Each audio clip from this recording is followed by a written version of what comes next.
ஜலீகா ஒரு ஹைட்ராலஜிஸ்ட், அதாவது வாட்டர் சயின்டிஸ்ட்னு சொல்லுவாங்க. தண்ணீரை பற்றிய பல ஆய்வுகளில் ஈடுபடுபவர். இவங்களும் இவங்களுடைய டீம் மெம்பர்ஸும் சேர்ந்து உலகத்தின் பல பகுதிகளில் தொலைந்து போன நதிகளை மீட்டெடுப்பது எப்படி என்ற ஒரு ஆய்வில் ஈடுபட்டிருப்பாங்க. அதாவது நதிகளின் கரைகளில் மனிதர்கள் நகரங்களை கட்டி பிற்பாடு அந்த நதிநீரில் தொடர்ந்து கழிவுகளை கலக்கி மாசுபடுத்தி ஒரு கட்டத்தில் அதற்கு மேலே அந்த நீரை பயன்படுத்தவே முடியாதுங்கிற அளவுக்கு அதை அசுத்தப்படுத்திடுவாங்க. அதுக்கப்புறமா அது மேலே கான்கிரீட் போட்டு மூடி அப்படி ஒரு நதி அங்கே இருந்ததற்கான தடையுமே இல்லாத மாதிரி அதை மறந்து அது மேலே வாழ்ந்துட்டு இருப்பாங்க.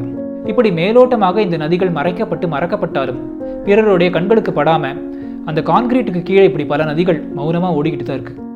உதாரணத்துக்கு பிரான்ஸ் நாட்டில் இருக்கிற த பியவ் என்ற நதி, லண்டனில் இருக்கிற ரிவர் ஃப்ளீட், ரிவர் எஃப்ரா, ரிவர் வெஸ்ட்பார்ன், த டைபர்ன், த வால்ப்ரூக் போன்ற நதிகள் இப்படி மூடப்பட்டு கைவிடப்பட்ட நதிகள் தான். அங்கே மட்டும் கிடையாது, New York, Vienna, Beijing, Tokyo, Sydney, Moscow, Toronto, Athens போன்ற நகரங்களிலும் இந்த மாதிரியான தொலைந்து போன நதிகள், அதாவது லாஸ்ட் ரிவர்ஸ் இல்லை கோஸ்ட் ஸ்ட்ரீம்ஸ்னு சொல்லுவாங்க, இன்னும் மனிதர்களுடைய பாதங்களுக்கு அடியில் கான்கிரீட்டுக்கு கீழே பிறருக்கு தெரியாமல் மௌனமாக ஓடிக்கிட்டு தான் இருக்குது.